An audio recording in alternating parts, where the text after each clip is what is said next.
the billion-dollar business behind totaled cars. Imagine a late-model car sitting in a field with 10,000 others. The front corner is crushed, an airbag is fired, one headlight is gone. But from 20 feet away, the car still looks surprisingly complete. The doors are there, the seats are there, the engine may still be there, the screen on the dashboard may even light up. And yet, as far as the insurance company is concerned, this car is finished. It has been declared a total loss. Most people would assume that this is where the car's value disappears. The insurer pays the claim, the owner moves on, and the wreck becomes scrap. But that is not what happens. Instead, the car enters a second economy that most drivers never see. A tow truck retrieves it, a giant yard receives it. Someone photographs it, identifies it, waits for the paperwork, and places it in a digital auction. A dismantler in another state may want the engine. A rebuilder may see a repairable shell. An exporter thousands of miles away may value the entire vehicle differently. Each buyer sees a different collection of remaining value. And sitting between the insurance company and all of those buyers is a business that can make billions of dollars without manufacturing the car and, in many transactions, without owning the car at all. This is the business behind America's totaled cars. And the strange part is not that wrecked vehicles still have value. The strange part is where the margin actually comes from. The first thing to understand is that totaled does not necessarily mean destroyed. It is an economic decision. A car can still have 4 wheels, a complete interior, and a running engine, and still become a total loss if the economics of repair no longer make sense. In broad terms, one way the decision can be understood is by comparing what the vehicle was worth before the accident with what it would cost to repair and what the damaged vehicle could still bring as salvage. Copart, one of the largest companies in this business, describes the total loss decision generally in those economic terms. That distinction matters because the damaged car is not worthless. In fact, the salvage value is part of the calculation. Suppose a vehicle was valuable before the collision, but repairing it would require expensive structural work, replacement electronics, sensors, body panels, and labor. The insurer is not asking whether the vehicle could technically be rebuilt. It is asking whether paying to restore it makes economic sense compared with settling the claim and recovering whatever value remains in the damaged car. Modern vehicle complexity can push that calculation in surprising directions. Both Copart and RB Global, the parent company of IAA, identify design complexity, technology, and repair costs as factors that can influence total loss frequency and salvage supply. That does not mean every technologically advanced car becomes a total loss after minor damage. And it definitely does not mean every electric vehicle with battery area damage is automatically totaled. The economics depend on the specific vehicle, damage, repair estimate, salvage value, insurer process, and state rules. But it does mean the wrecking yard of today can look different from the wrecking yard people imagine. You may see cars that look burned out or crushed, but you may also see vehicles where the visible damage appears surprisingly limited because the expensive part is not always obvious from across the yard. And then there is regulation. The United States does not have one single nationwide salvage title threshold that works identically in every state. California, Texas, and New York, for example, use different definitions and procedures around salvage, non-repairable, and rebuilt vehicles. That means total loss is only the beginning of the vehicle's new identity. The insurer has made an economic decision. Now the system has to move that damaged asset through a legal and physical process. And insurance companies generally do not want to build that process themselves. Think about what an insurer would have to do if there were no large salvage auction companies. After paying a total loss claim, it could be left dealing with a damaged vehicle sitting at a collision center, tow yard, storage facility, driveway, or impound lot. Someone needs to retrieve it. Someone needs to coordinate the release. Someone needs to move it to secure storage. Someone needs to handle the documents that allow it to be sold. Someone needs to photograph and list it. And then, someone needs to find the buyer willing to pay the most for a vehicle that may never be driven again in its current form. That is a specialized logistics problem attached to an insurance claim. For companies like Copart, insurer vehicles are not a side category. They are the heart of the supply stream. In fiscal 2025, Copart reported that 81% of the vehicles it processed came from insurance company sellers. The company says the majority of vehicles it handles for those sellers are total losses or vehicles that are not economical to repair, along with recovered theft vehicles. This is the first structural advantage in the business. Recurring supply comes from institutions that generate damaged vehicles as a byproduct of their normal operations. Copart does not need to convince millions of individuals to wake up every morning and decide to sell a wreck. Large insurance companies already need a disposal channel every day.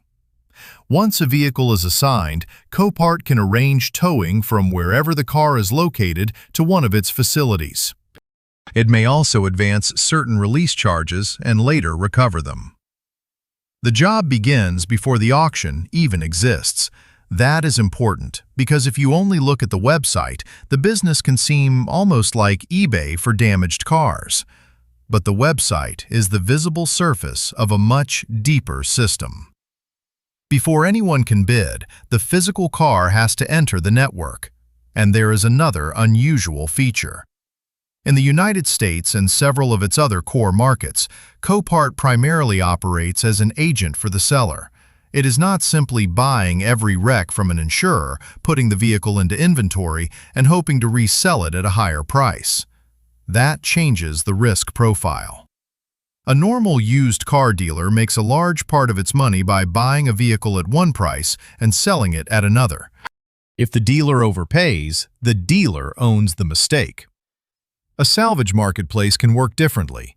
The insurance company provides the vehicle. The marketplace provides the process, infrastructure, and buyers. The value of the car can pass between seller and buyer while the platform earns fees around the transaction. This is one reason the business is so strange. The company can build an enormous physical operation around inventory that is often not its inventory. But that still leaves one expensive problem. You need somewhere to put all those cars. A modern salvage auction can be completely digital at the moment of sale. The buyer may be hundreds or thousands of miles away. The bids arrive through a screen. There may be no crowd standing beside the vehicle and no auctioneer walking down a row of wrecks, but the digital marketplace still depends on something brutally physical: land. A lot of land. Copart reported 281 operating facilities around the world as of July 31, 2025, and said it had facilities in every U.S. state. Those yards are not just parking lots. They are part warehouse, part logistics terminal, part document processing queue, and part marketplace inventory display. A vehicle arrives by tow truck. It must be checked in. Its identity and condition need to be recorded. Images are created for buyers. The vehicle must be stored where it can later be located and moved. And in many cases, it cannot simply be sold the moment it touches the ground because the title paperwork has to catch up with the physical car. Copart says title documents generally arrive 45 to 60 days after pickup. Think about what that means operationally. If a company processes a very large stream of vehicles, some percentage of the yard is constantly occupied by cars waiting for paperwork, waiting for auction, waiting for pickup, or moving through another step of the process. Every extra day consumes capacity. A late title is not just an administrative inconvenience. It can become a land problem, and land creates its own constraints. You cannot open a salvage yard anywhere you want. Copart identifies facility capacity, zoning, use permits, and the ability to acquire or develop land as important constraints on its operations and growth. IAA faces similar realities. RB Global says salvage auction capacity can be constrained by land availability, zoning, land use restrictions, and environmental regulation. It also says most IAA salvage auction facilities are leased. This is where the business starts to look less like software and more like infrastructure. A startup could theoretically build a beautiful auction website. That is the easy part. The difficult part is having a tow network that can retrieve a damaged vehicle, a nearby place to store it, a process for tracking it, enough employees and equipment to handle it, and enough regulatory permission to operate the site at scale. Then, repeat that across a country. The physical footprint matters because insurance claims happen everywhere. A wreck in Florida and a wreck in Oregon are both potential inventory, but neither is useful to a marketplace if the operator cannot efficiently retrieve and hold it. That national yard system does something else, too. It allows the marketplace to aggregate a type of inventory that would otherwise be fragmented across body shops, small tow lots, local auctions, and insurer processes. Once the cars are aggregated, the next problem becomes easier to solve: finding buyers. And that is where a damaged vehicle begins to reveal a strange property. There may be no single correct value for it. Imagine the same damaged SUV shown to 4 different buyers. The first is an automotive dismantler. This buyer may not care whether the vehicle will ever drive again. The engine, transmission, doors, seats, wheels, electronics, and dozens of other components can become inventory for future repairs. The second is a rebuilder. This buyer may look at the damage and ask whether the vehicle can legally and economically be restored under the rules that apply where it will be titled. The third is a used vehicle dealer or repair business that has its own labor, parts access, and resale channel. The fourth is an exporter. That buyer may be operating in a market where labor costs, parts demand, vehicle availability, and resale values are completely different from those in the United States. Copart identifies dismantlers as an important buyer group, along with rebuilders, repair licensees, used vehicle dealers, exporters, and members of the public where the rules permit them to participate. That variety of buyers is extremely valuable to the seller. The more different uses a wreck has, the more chances there are that someone will see value another bidder misses. And the buyers are not necessarily local. In fiscal 2025, Copart reported that nearly 70% of its U.S. unit sales went to buyers outside the state where the vehicle was located. It also reported that about 39% went to international members, using auction IP address as the measure. That is a remarkable piece of the model. A car can be physically sitting on a yard in one state while its price is being formed by bidders across state lines and around the world. The salvage marketplace converts a local disposal problem into a much larger pool of demand. That matters because damaged cars are unusually heterogeneous. A clean 3-year-old sedan is relatively easy to compare with another clean 3-year-old sedan. A wrecked vehicle is different. The damage pattern, remaining components, title status, model, local rules, and buyer capabilities all change the calculation. In that kind of market, broad buyer liquidity can be especially valuable. Regulation also changes the value. California, for example, allows a vehicle previously reported as total loss salvage to be rebuilt and re-registered with a branded title once specified requirements are met. A vehicle classified as non-repairable is different and cannot simply return to the road through the same process. Texas also distinguishes salvage and non-repairable vehicles and has a rebuilt brand process for qualifying repaired salvage vehicles. So the buyer is not simply asking, "How damaged is this car?" The buyer is asking, "What am I legally allowed to do with this car, where I plan to use it, with the capabilities I have?" Now scale that across thousands of vehicles and thousands of bidders. The marketplace has created something much more powerful than a storage yard. It has created price discovery for damaged assets. And once the marketplace controls that connection between institutional sellers and specialized buyers, it can charge for access on both sides and throughout the process. This is where the economics become unusual, because the biggest number you see on the auction screen is not necessarily the number the auction company records as revenue. Suppose a totaled vehicle sells for several $1,000s. It is tempting to think the auction company just made several $1,000s in revenue. But in an agency transaction, that is the wrong way to understand the business. The car belongs to the seller. The buyer pays for the vehicle. The auction platform facilitates the transaction and collects fees around it.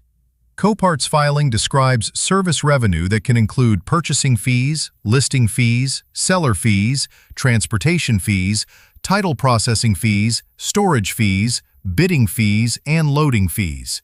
Its official U.S. fee schedules also show that buyers can face multiple charges beyond the winning bid, depending on buyer status, payment method, vehicle category, and transaction circumstances.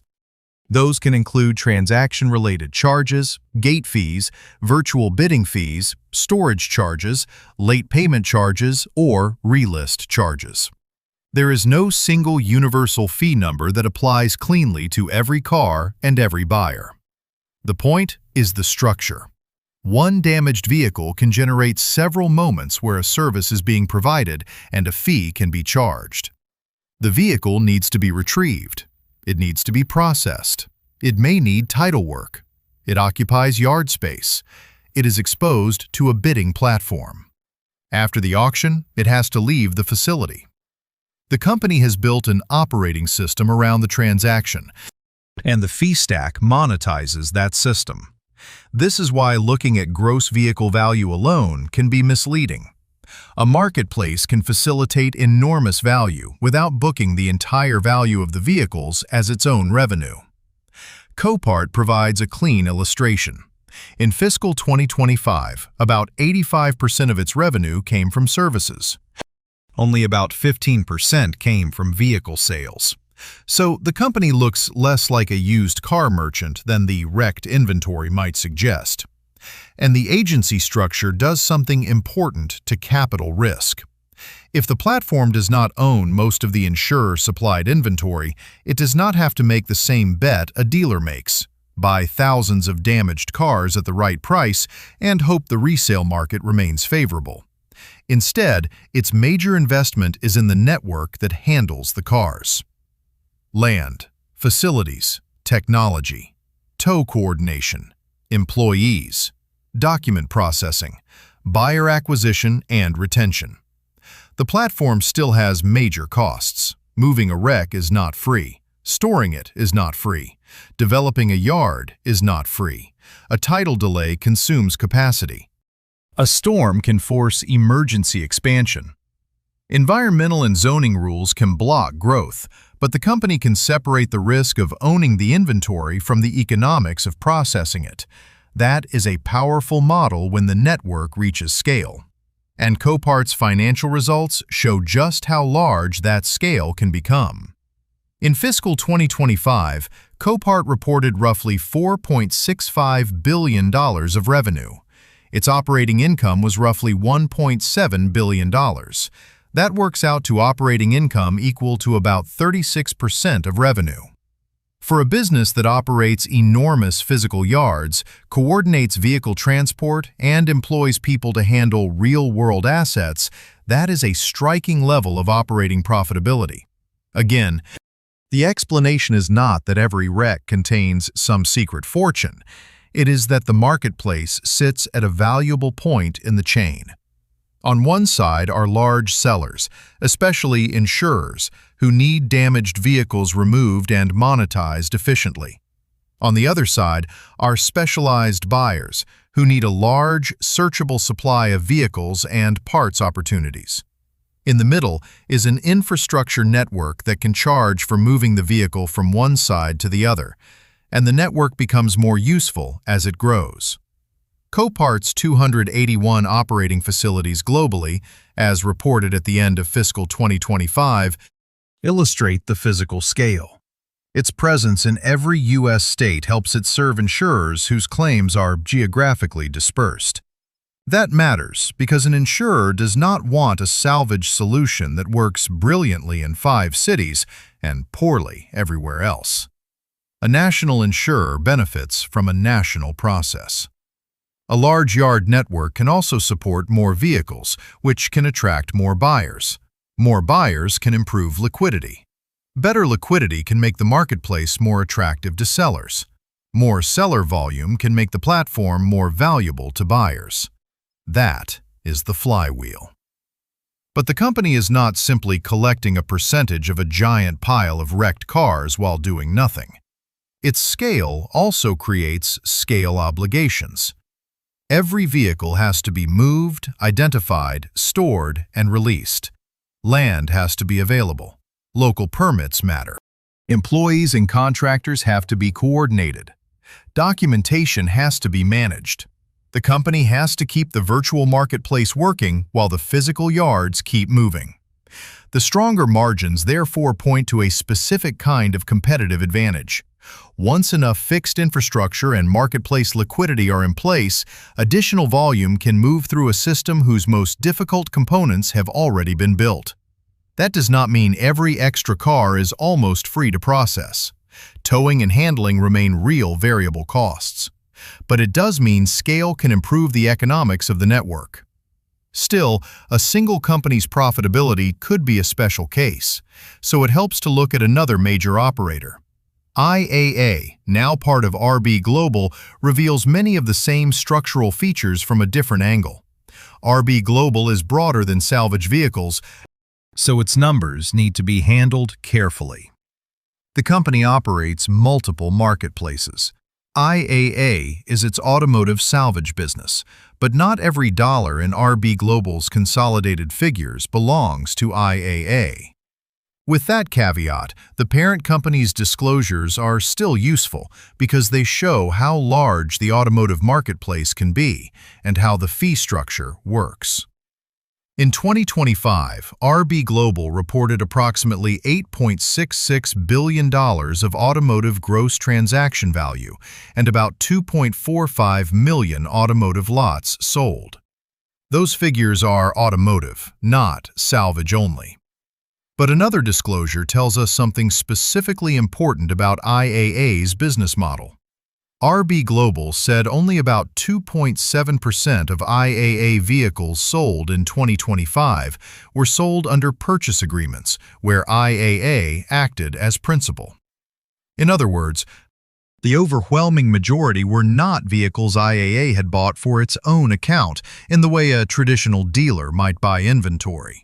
Again, the platform model appears. The company creates a transaction system around vehicles supplied by other parties. RB Global's consolidated service revenue breakdown also shows how significant the buyer side of a marketplace can become.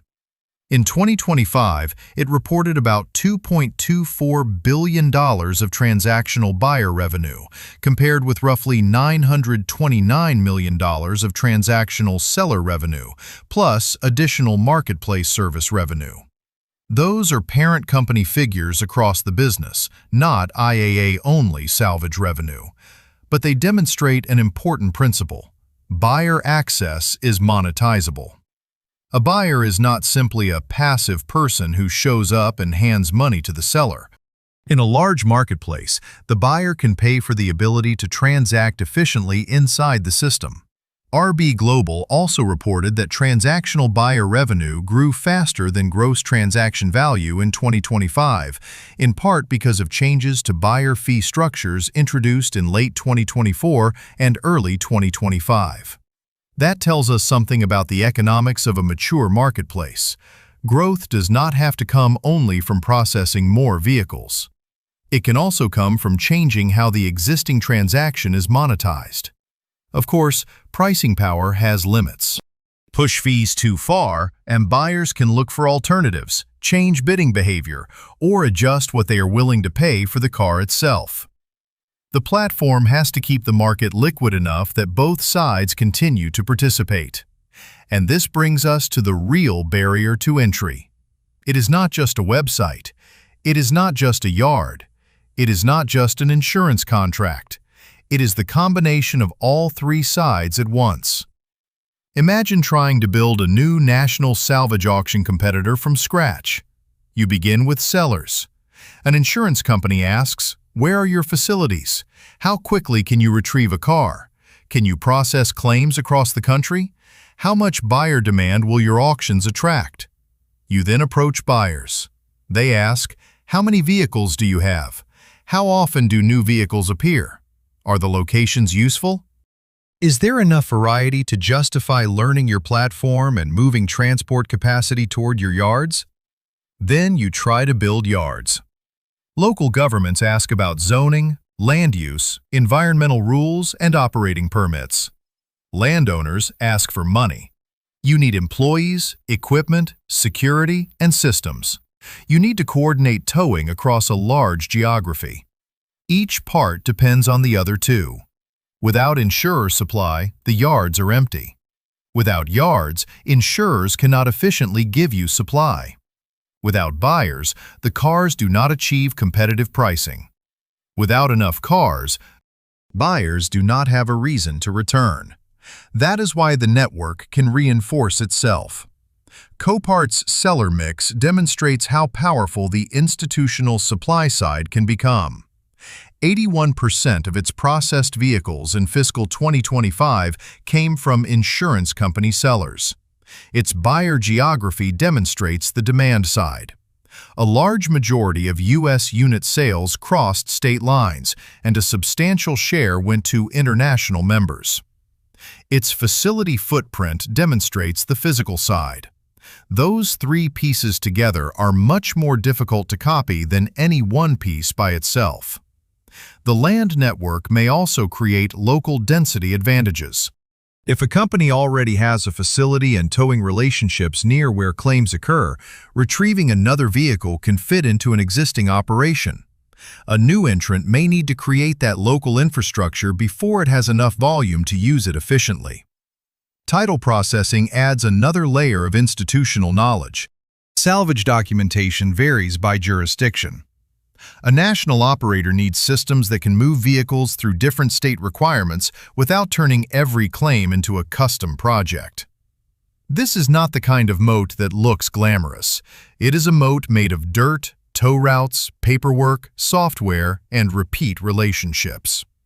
And because it is not glamorous, it can be easy to underestimate. But there is a catch. The same insurer relationships that provide recurring volume can also create concentration risk. The platform may not own the cars. It may still be highly dependent on the companies that do. An agency marketplace avoids one obvious risk: buying millions of dollars of damaged inventory and discovering it is worth less than expected. But it creates a different dependency. The platform needs sellers to keep assigning vehicles. RB Global's filings provide a useful example of how concentrated that relationship can become. The company reported that vehicles supplied by its three largest supplier customers were associated with 23% of its consolidated 2025 revenue. That is a parent company figure, not a pure IAA salvage market percentage. But it demonstrates the significance of a relatively small number of large suppliers. RB Global also says insurer agreements can generally be canceled with 30 to 90 days notice. That is an interesting tension. The business has hard physical infrastructure, yards, equipment, systems, and employees, but some of the commercial relationships feeding that infrastructure may be comparatively flexible. A giant yard is valuable when cars are flowing through it. If a major supplier redirects volume, the land does not become cheaper the next morning. This is why service quality matters so much. The salvage platform is not just trying to win a car, it is trying to win a flow of cars. Insurers care about cycle time, recovery value, geographic coverage, towing performance, documentation, and the ability to handle unusual events. A marketplace that consistently performs well can become deeply embedded in the insurer's process. That relationship itself becomes part of the moat. But the concentration risk never completely disappears. Copart's own seller mix shows how central insurers are to the model. If the economics of auto insurance, total loss frequency, or insurer sourcing behavior change, the salvage marketplace feels it. This is one reason the industry cannot be understood only by looking at car prices. The company is exposed to the entire ecosystem that decides how many vehicles enter salvage and where they are sent. And sometimes that ecosystem changes gradually. Sometimes it changes overnight. A hurricane can create thousands of damaged vehicles in a matter of days. That sounds like an enormous business opportunity. Operationally, it can also be chaos. After a major flood or hurricane, the salvage problem changes scale. Cars do not arrive according to the normal rhythm of accidents and claims. They arrive in waves. Thousands may be water damaged across the same region at roughly the same time. Tow capacity becomes scarce, existing yards fill, temporary storage becomes essential. Employees and contractors have to process a surge that the normal facility network was not designed to absorb all at once. Copart said it retrieved, stored, and remarketed tens of thousands of flood-damaged vehicles following Hurricanes Helene and Milton in the fall of 2024. That is an extraordinary logistical operation. But it is important not to frame a catastrophe as free money for salvage companies. Yes, more damaged vehicles can mean more transactions and more service revenue. But the surge comes with costs. More towing, more land, more labor, more equipment, more handling, more time pressure. Copart's fiscal 2026 reporting showed year-over-year comparisons affected by the absence of the prior year's Helene and Milton catastrophe revenue and costs. In other words, the storm created both sides of the income statement. IAA's parent company reveals how seriously large operators prepare for this kind of event. RB Global reported catastrophe-response option agreements covering more than 1,800 acres of additional property that can be activated when damaged vehicle volumes surge. Think about that for a moment.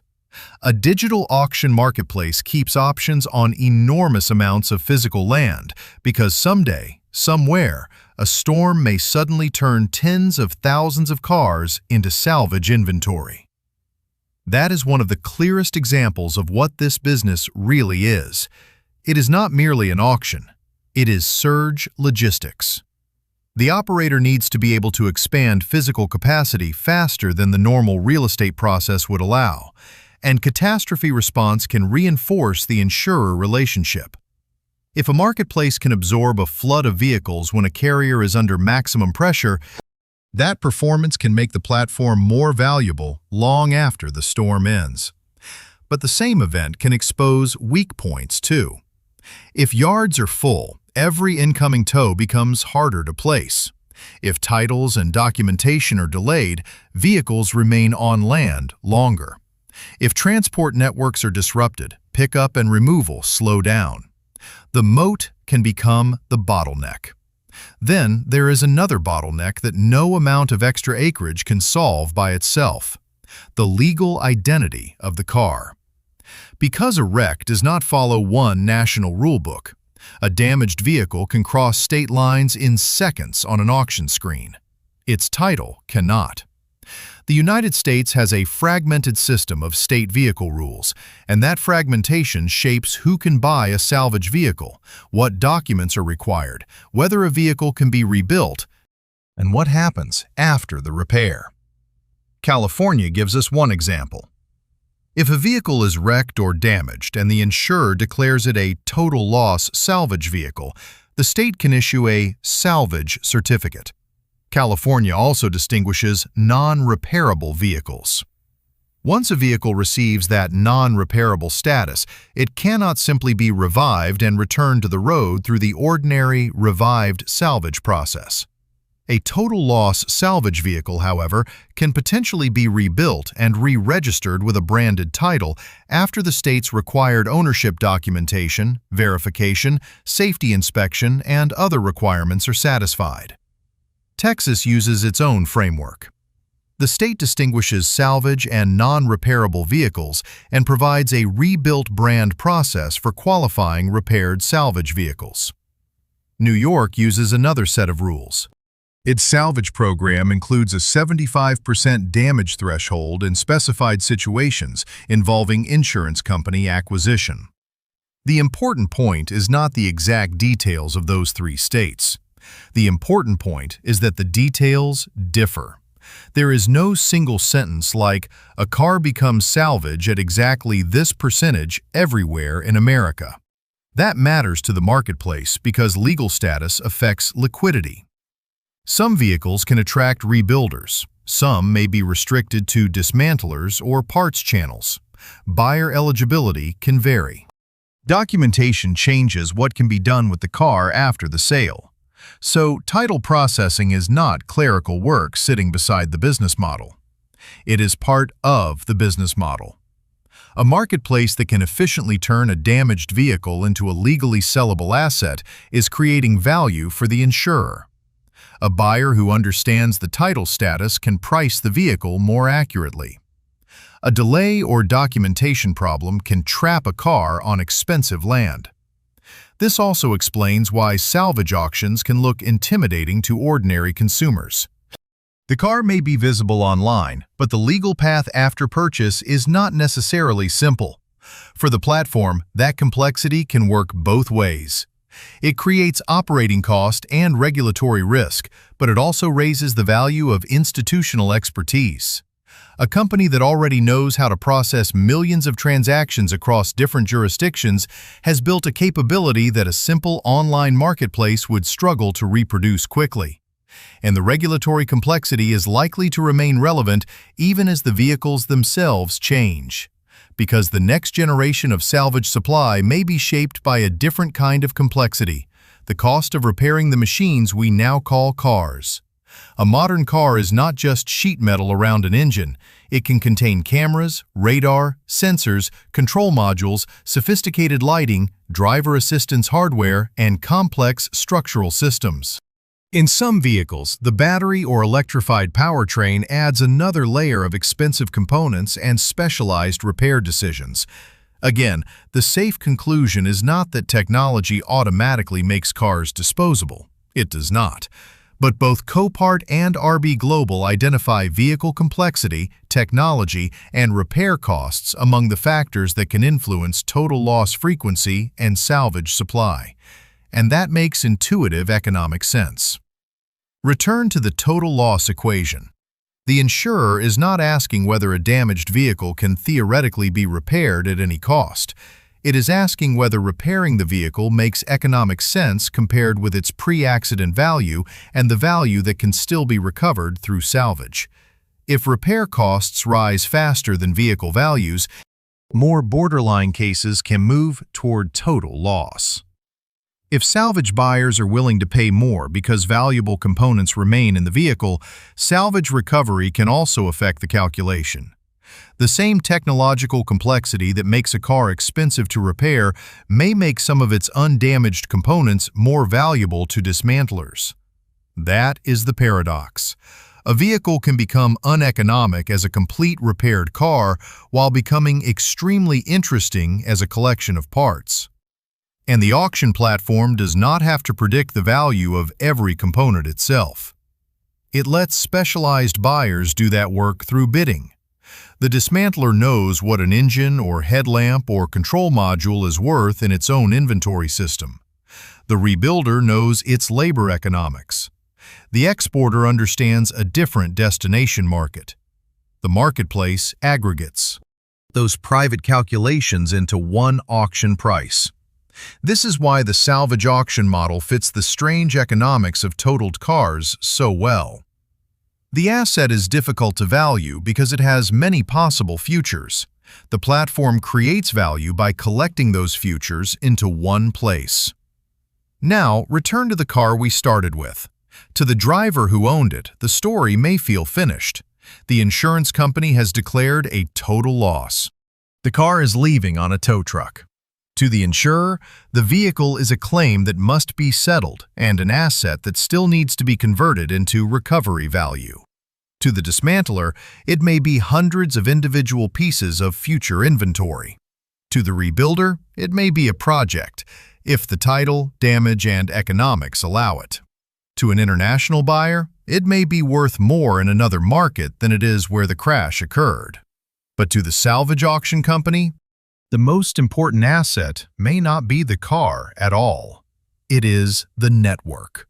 The tow capacity that retrieves the wreck, the acreage that can hold it, the title process that makes it sellable, the software that exposes it to bidders, the buyer base that can find value in almost any remaining component, the insurer relationships that keep new vehicles flowing in, and the fee structure that monetizes each step without requiring the platform to own most of the wrecked inventory itself.